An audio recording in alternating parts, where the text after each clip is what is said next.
everybody. NWO, News Wrestling Organization. This is Jimmy Fallucca reporting for the last time before WrestleMania, along with my co-host Frank. Frank, how's it hanging? Everything's great. Good, good. We got a lot to cover, and 7 days until WrestleMania. Hey, you ready? You got the fever? Yeah, we're getting there, Jim. All right. Let's get right into it. First, we're going to get into what's on the run sheet is the actual event, WrestleMania, not the pay-per-view, but the event itself. You know, it started in Madison Square Garden in 1985. It wasn't the first usage of celebrities in professional wrestling, but it was the first of its kind on a grand stage. Try to explain to our audience just how big that first show was. Oh, well, with the addition of Mr. T and the Rock and Wrestling Connection, it was so huge you couldn't turn the TV channel without seeing a show talking about WrestleMania with Mr. T and Hulk Hogan promoting it all over the place. And every magazine cover had Mr. T and Hulk Hogan on it. It was just huge. It was like it crossed over into mainstream. Basically, wrestling went from being something that few groups talked about, basically to becoming something that everybody talked about. And right, it was almost like embarrassing if you admitted you liked wrestling or watched wrestling, and now all of a sudden everybody wanted to be a part of it. Well, I guess with the influx of all those people that were very prominent, you know, the New York Rangers, Billy Martin, Muhammad Ali, the greatest of all time, without question. And if we're going to talk boxing, I could talk about Muhammad Ali all night. Mr. T, obviously. Yeah, it was more Mr. T, because Mr. T was... No, obviously, because Mr. T was involved. I'm just talking about the other celebrities that were used in there. Obviously, Mr. T wrestled in the main event, and Muhammad Ali was one of the referees in the main event, along with Pat Patterson. Yeah. But it was Mr. T, because Mr. T was comfortable. He was involved with the A-Team, which was the most popular show on TV. And he was coming off of Rocky 3, so he was a huge star, you know. Oh, yeah, absolutely he was. That was the first one. WrestleMania 2 was groundbreaking in the aspect that it wasn't the first time it was done, but again, on a grand stage, more than one city was done in the same night for the same pay-per-view, which we had Chicago, Los Angeles, and New York. That's right, it was the simulcast. I thought that was pretty impressive. I actually watched WrestleMania 2 in its entirety a few days ago. Not a bad WrestleMania, for me anyways. I guess I'm a sucker for the classics. I enjoyed it. Obviously, you know, WrestleMania 2 was big for several reasons. Hulk Hogan continuing his run as the champion was a big deal because he was the guy, there's no question. You had Andre the Giant in the big battle royal with the NFL players, which definitely added to the audience.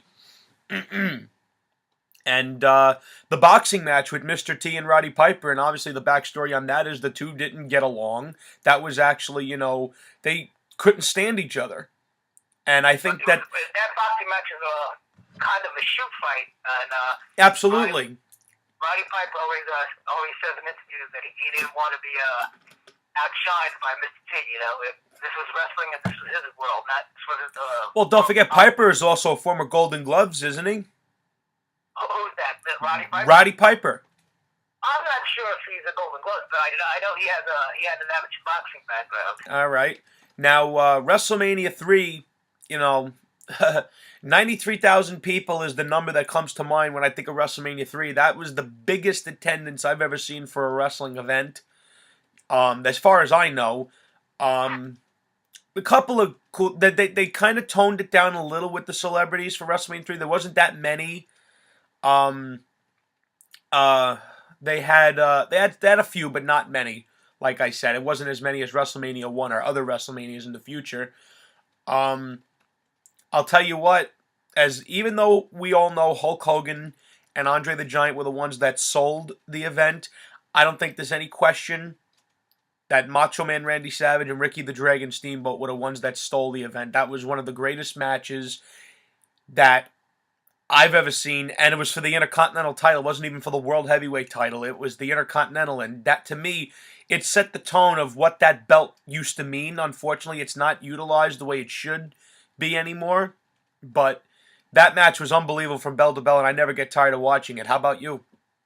Yeah, that's everybody's popular choice when they talk about WrestleMania favorite matches. And, mine now, I would have to say, is Hulk Hogan versus The Rock. I think that's my favorite WrestleMania match. Well, we'll get to WrestleMania 18. The slam heard round the world, Hogan and Andre, that was a moment that will withstand the test of time. I'm not a Hogan fan by any means. I will admit, though, that is probably the biggest WrestleMania moment. WrestleMania 4, we had the tournament, which I thought was pretty good. I was surprised they never did that again. The Macho Man Randy Savage going the distance and becoming the WWE Champion. I was very happy to see that. You know, when I watched WrestleMania 4, obviously I didn't see it live because I wasn't around at that point, but my father had it on tape. And this was back when we had VCRs, ladies and gentlemen. Man, I remember having to rewind the tapes, Frank. Yeah, be kind, rewind. But Macho Man really stepped up that night. He did great. He got some really good matches out of that, and the Mega Powers were born. The following year at WrestleMania 5, they exploded, and Hogan recaptured the championship. Of course, we can't forget the infamous Saturday night's main event swerve when Macho Man turned on Hogan. Oh, absolutely. When they threw Macho out of the ring, and he landed on Elizabeth, and Hogan picked up Miss Elizabeth in bridal style, and Macho Man was pissed. And you want to know something that was probably very true to life, because it's common knowledge, Macho Man was a hothead. Macho Man was a very jealous man. But I don't think Macho Man was ever jealous of Hogan as far as in-ring work, because there's no question who was the better worker of the two. Right. No, but he was very jealous of Miss Elizabeth. He was very jealous of Hogan's attention of Miss Elizabeth and not focusing mostly on the work. WrestleMania 6, we saw Hulk Hogan versus the Ultimate Warrior, and I have to say, even though I am not a fan of Ultimate Warrior's in-ring work, I do like his character, but I think his work is, that match was actually very, very good, and I enjoyed it. That match probably came up pretty good, It did. It absolutely did. And, it was pretty good, and I have to say, Hogan put him over, which, very rarely did Hogan lose cleanly during that time. I don't really know the entire backstory of why Warrior's title run was halted at the Royal Rumble in 91, but I guess that's another story for another time. WrestleMania 7 was special for several reasons. For me personally, the birth of the streak. The Undertaker debuted at WrestleMania 7 and obtained his first victory over Jimmy Superfly Snuka. What better way to start a legend by having him beat another legend? Right, yep. Another backstory with that is how Jimmy Snuka was excluded from WrestleMania 1. He was supposed to be in the tag match with Hulk Hogan. Yeah, that's right. It was supposed to be Mr. T, Hulk Hogan, and Jimmy Superfly Snuka against Ace, Bobby Orton, Paul Orndorff, and Roddy Piper. Do you think that would have made the match better? I guess, yeah, because that was coming off of that hot feud with Snuka and Piper. I suppose that. I guess they decided not to, and it turned out good, I guess. No, I guess so. You can't argue with success, I suppose. Also at WrestleMania 7, we had Ultimate Warrior versus the Macho Man Randy Savage, which was another unbelievable match. I mean, Macho Man always brought out the best in the Warrior. He did that night. He did when they had a match for the title in Wembley Stadium. Unbelievable. Another match that night that I don't think gets enough credit was Hulk Hogan versus Sergeant Slaughter. I actually enjoyed that title bout. We were coming off of, probably one of the most emotional angles that was ever done in the WWF at the time.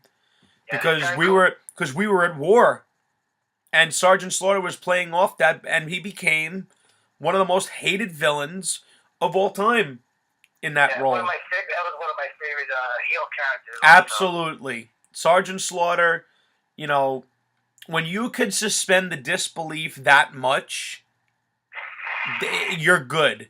And I don't, and it's a shame that we don't see that anymore. The suspension of disbelief, because I think that the suspension of disbelief is what makes wrestling fun. WrestleMania 8, I didn't care that much for. The only match on that card that I really cared about, the only two matches I cared about on that card, was Bret the Hitman Hart against Roddy Piper for the Intercontinental title. I thought it was a great match between the two. First time ever in 17 years that Roddy Piper was ever pinned by Bret the Hitman Hart. And the match between the title match that should have closed the show, I don't know why it didn't. Ric Flair, the Nature Boy, defending against the Macho Man Randy Savage, which it's in my top 10 of the greatest WWE Championship matches I've ever seen. The match, the story, I loved everything about that match. Yes, and we also never got to see Ric Flair versus Hulk Hogan in WrestleMania. That was supposed No, to we be... never did, and I'll tell you something. I'm surprised that never happened. I don't know why. I guarantee ego and politics definitely played a part. And I think that that's one of the worst things about the business is how politics gets in the way of good business. And that's a good example. WrestleMania 9, I have to say another WrestleMania that was very subpar. It's considered the worst. One of the worst. But I'll tell you something. Yokozuna and Bret the Hitman Hart had a damn good match. Yokozuna proved that a 500-pound guy could go out there and have a great match. Yokozuna is one of my all-time favorite villains. I enjoyed his work. God rest his soul. You know, I really didn't care much for Hogan, stealing the title from Yokozuna. I found that pretty stupid. Well, that was the era of Hulkamania, Anytime he wanted to be, the belt was his, I know, and I think that's a problem. Because you can't put all your eggs in one basket. Because what happened when Hogan left, the business wasn't that great for a while. If you remember, that period of 94, 95, 96, WWE financially, wasn't doing all that great. Yeah, I think that wrestling went into downfall. Yes, absolutely. It always hits a valley. WrestleMania 10. They revisited Madison Square Garden. Couple of good matches that night. The first match, Bret the Hitman Hart versus Owen Hart. I mean, unbelievable match. I had the privilege of meeting both those gentlemen in my lifetime, and I have to say, it was great. Owen Hart, very underrated. I don't think Owen got enough credit for just how great he was. I think that Owen, he could have been WWF champion at one point. He could have been a heel champion that plenty of baby faces could have chased. I think he was good enough. That was a great match from bell to bell. I'm sure you'll want to weigh in on that one. What do you think of the Hart brothers starting off WrestleMania? I remember Owen debuting as the Blue Blazer. Yes. That was an exciting character. Of course, we found out years later that it was Owen Hart playing the Blue Blazer. Yes. The Blue Blazer was a very, very exciting character. Oh yes, absolutely. I remember watching the Survivor Series from 1988. I apologize, 1988. On the collection, and I saw him in a tag in one of the I think it was the opening tag match of the '88 Survivor Series. Flying around that ring, pretty damn good, I have to say. Blue Blazer, very exciting character. The character should take some notes from them. Of course, if you're going to talk about WrestleMania 10, you got to mention the ladder match. Shawn Michaels and Razor Ramon. I really don't care what Ric Flair says. There were two people in that match, not just Shawn Michaels wrestling a ladder. I understand that Flair is bitter at the guys that came from up north to WCW to try to shut down Vince. It's called competition, and it gets ruthless. But Scott Hall was an exceptional talent, and I think it's very good that they're inducting him into the Hall of Fame. It's well deserved. But I thought I thought the match was great, the ladder match. Yeah, it's probably one of the greatest matches of all time. As far as innovation, at that time, nobody had seen anything like that. And, absolutely. It happened on the big stage. So one of the few WrestleManias that The Undertaker missed. Oh, is that true? Yes, The Undertaker was not at WrestleMania 10. That was right after Yokozuna and 9 other guys sealed him in the casket at the Royal Rumble. Right. And what was the streak up to at that time? Oh, the streak was up until, let's see. I'm saying, how many did he have at that time? Oh, at that point, before he got to WrestleMania 10, he was 3-0. He had defeated Jimmy Snuka at 7, Jake the Snake Roberts at WrestleMania 8, and at WrestleMania 9 he defeated Giant Gonzalez. Some of us would try to forget that match because of how horrible it was, but you know what? The Undertaker was so used to being given shitty guys to work with, but he always made the most of it. WrestleMania 11, another WrestleMania that honestly I didn't care that much for. You know, every WrestleMania I remember the match that involves the streak because I'm an Undertaker guy. But I will also acknowledge that some of the matches the Undertaker was in at WrestleMania was not really that great. Like his match with Bundy at WrestleMania 11, it was really about, I feel that match was about starting to separate the Undertaker from the powers of the urn because he managed to defeat Bundy without the urn at ringside. Right. He was starting to get a good reaction. So. Oh, Taker was always, from the time that The Undertaker became a fan favorite, the guy's always gotten a great reaction. The fans were never sitting on their hands when he came out. He's one of those guys that just always stayed current, always changed with the times, and that's why he's so great. What else we have at WrestleMania 11? Not much. A lot of forgetful things at WrestleMania 11.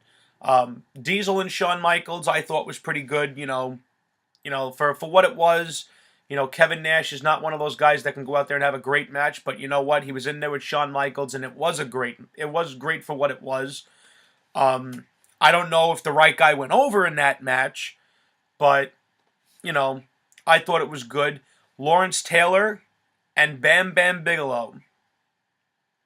But yes, much a like... black guy on wrestling to make a football player be a wrestler.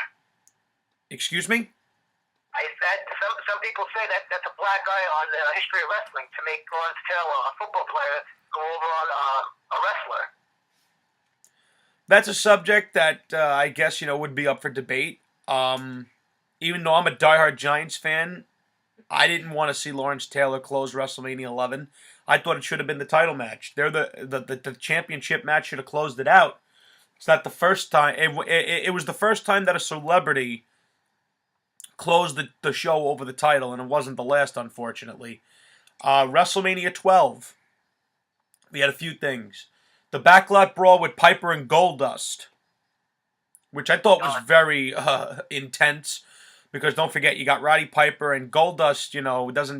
Didn't get enough credit of just how tough he was, and still is, quite frankly. Not for nothing. Goldust is having one of the best years of his career, and he looks like he's in the best shape of his career. God bless him. And that was another innovative match where nobody ever saw that. A match held outside of the ring, and it was a free for all. Oh, absolutely! It was just a fight. It wasn't a wrestling match. It was a fight, and that's what a lot of people pay to see. The Undertaker wrestled Diesel in another that was just a slugfest. It was a fight. And it was the second to last pay-per-view Kevin Nash ever had with the WWF before he went to WCW. And then, of course, we had the Iron Man match, which we found out later on the Rivalries DVD that both Brett and Shawn wanted everyone to think that they were at odds with each other after the match. I watched the match in its entirety a few years ago. I have the opinion, and I don't know where you stand. I have the opinion that the match would have been more exciting if the crowd didn't know they were going to go an hour. They could have said that they're going to go an hour in the back, but don't let everyone know you're going to go an hour so that way they don't know when the finish is coming. Right. That's just me. They didn't even have a pinfall up until 40 minutes into it. Because I believe that if the crowd never knew when the match was going to end, I think it would have been more exciting and they would have been more into the match because they were very quiet during the match, unfortunately, and I feel bad for them. But at the end of the day, it was a great match. WrestleMania 13. Stone Cold Steve Austin arrived. And when I say he arrived, I mean he took the WWE by storm and let everybody know who the boss was. He just... Of course, we'll always remember the image of him. Oh, my God. And you want to know something? I am not one of those guys that thinks that there should be blood every single segment or every pay-per-view. But I believe blood used sparingly makes the match mean something. Would that image have been lessened if Austin was not bleeding? No, I think that's what made it. It was that he didn't give up. He just passed out from the pain, and that I think that I agree with Steve Austin in the aspect that he felt the blood while he was in the sharpshooter suffering added to it and made it. Those two things together. It wasn't one or the other. It was both of them combined that made it perfect. See, that match, that moment is a classic example of losing is winning. You know, it doesn't matter who wins or loses. It's how they remember the match. Absolutely. And you want to know something? When that match was done, you know, because they didn't want, the powers that be did not want Austin to be a babyface. But I think that the fans gave them no choice. It's kind of mirroring what's going on right now, don't you think? That the crowd's given the office no choice but to put a certain somebody in the top spots? Of course. Sometimes it's an overwhelming reaction, and they have to go with it. Absolutely. The Undertaker won his second WWE Championship later that night in a match with Psycho Sid, which was obviously the best match of Sid's career. Not the best in the Undertaker's career, but I could say that was my first WrestleMania. And I'm very happy that I got to say that my first WrestleMania was where my hero won the title. I was very happy to see it. He had a 6-month run, you know. Seeing him hold that title and having him point out to the crowd saying, "This is for you," it felt great. You know, and as a child, getting to see him become the champion in the main event of WrestleMania, even as a child, I understood how big that was. Yeah. See, and that's another weird thing. Nobody really ever remembers The Undertaker as the WWE champion. Yeah. But, The Undertaker didn't need a title to mean something, but you want to know something? Knowing that he got the nod a few times makes me feel good, you know, as an Undertaker fan. WrestleMania 14, very revolutionary because it was the launching point of the Attitude Era. yeah. You had The Undertaker against Kane in what I consider the greatest brother versus brother encounter at WrestleMania, bar none. It's The Undertaker and Kane's best match, bar none. Probably one of the closest The Undertaker ever came to being defeated. And there's been many in the last few years, and we'll get into that later. But I feel that match was it was a beautiful match from start to finish. The Undertaker and Kane told a story that, in another sense, like you said, even though Kane lost, he still looked strong when it was over. Yeah. He had almost a year build-up to that match. It was the build-up started the moment The Undertaker lit Paul Bear's face on fire at the Revenge of the Taker pay-per-view. That's where it all started. It's amazing the memory I have, and that's where Kane came in. You had Stone Cold Steve Austin challenging Shawn Michaels for the WWE Championship, in which Stone Cold did win the match and became WWE Champion. Now, there was a rumor that Shawn Michaels did not want to do the job. And I'm sure he never wants to do the job. And that The Undertaker told Shawn Michaels, "If you don't do the job, you're going to deal with me." And I've heard from several people, including Jim Cornette and including Steve Austin, that The Undertaker, after his match with Kane, sat at the gorilla position with his fists taped up, and when Shawn Michaels lost the match, he got up, took his tape off, went and changed. You think there's any truth to that story? I've heard the same thing also. And also, we can't forget Mike Tyson being involved. Oh, absolutely. Absolutely. And I think Mike Tyson definitely added to the match. Oh, yeah, that match I remember also was almost on par with the first WrestleMania as far as mainstream coverage. Absolutely. And in my opinion, Stone Cold Steve Austin, as a whole, eclipsed Hulk Hogan. Yeah, maybe at the end he did. When it's all said and done, in my opinion, Stone Cold Steve Austin's the greatest of all time. Yes, but nobody will ever beat Hulk Hogan as far as mainstream crossover appeal, because it was just only because. Well, it's also because Stone Cold Steve Austin could identify with every single person in the audience, and I think that speaks to the greatness of Steve Austin. But getting past. Just like Ruth. There's never going to be another Babe Ruth because Babe Ruth. No, absolutely, because he's a name. It's a name. It's a name that can't be eclipsed. But there are there are players that are equal to his stats and equal to his greatness. You know, many people are going to turn around and say Derek Jeter's one of the greatest Yankees of all time, and that he's in that top tier class. And I'm a diehard Mets fan, and I'll admit to Derek Jeter's greatness. Right, but it's only because of the time. Oh, absolutely, absolutely.